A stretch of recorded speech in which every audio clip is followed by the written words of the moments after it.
Simon Pitkin, good to have you back. Just wanted to have a chat with you today about what the market's looking like. So 2021 was a bit of a gloomy year, as was 2022. How are things looking as we enter 2023? Have things picked up in terms of sentiment? No, for sure. We've seen a very positive start to the year, actually. Much better than we had last year, when obviously we had end of 21, tail end of inflation creeping up. Mm-hmm. Russia-Ukraine situation with the war happening early last year. So far we've seen a lot of positivity. So main things being that inflation figures are starting to come in lower than predicted. Mm-hmm. That's been the case with US and UK just announced theirs as well. We're also seeing that likes of Europe seem to have staved off a recession by managing to have a lot of energy reserves and new energy resources or gas pipelines that have eased some pressure there, where it was thought that they were going to have a lot of issues with being that one of their main providers of oil and gas is Russia. We're also seeing positivity around other sectors as well. In fact, the UK property market is predicted to actually grow a little bit this month. And if we'd had that conversation in maybe the summer of last year and said that the UK property market would be growing by January, I think most people would have laughed. So what's driven that? I think it's sentiment, actually. I think people have just lived with COVID, lived with what we've seen last year, lived with higher inflation and maybe adjusted and got a little bit used to it. A slightly milder winter in the UK so far.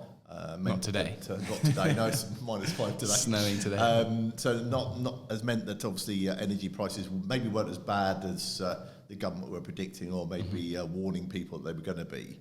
Other positivity we're seeing is we've obviously seen China easing their zero COVID policies, starting to open up, which is good. So that's we're seeing some traction there as well. So the Asia markets are starting to move, so that's good. That's good globally. That will also have a big impact, obviously, with China being one of we've been the second largest economy. It has a big impact on what happens to the rest of the world as well. Okay, so if we're looking at the economy of China opening up slowly, the rest of the world is kind of coming back to life. We're getting used to the fact that energy security is very different to what it was this time last year. Where are you seeing opportunity pockets in the market, and how are you advising your clients through this period? So I think you've got to be very diversified still. So a good global equity fund will give you exposure to all areas. So very much avoiding one particular sector or one particular economy, and a good fund manager will take advantage of that. So we're not overweight or underweight in certain areas. We certainly wouldn't say let's go all into China all of a sudden, and there's still areas of challenges, but that comes with great opportunity as well. So it's still, diversification is still very, very key. So you wouldn't perhaps say that this is the time to perhaps go stock picking as an investor, or diving into particular equities, or quite narrow not ETFs? At all. No, I mean, we've seen obviously challenges where we had a bit of a boom in through COVID on the sort of tech market, or mega tech, which has had a very, very challenging 18 months. I think some of that will come back. I think we'll see some improvement, but it's going to take some time. Where you got the likes of ChatGPT coming in, so you've got some good AI scenarios coming in, and that linking with a lot of tech companies.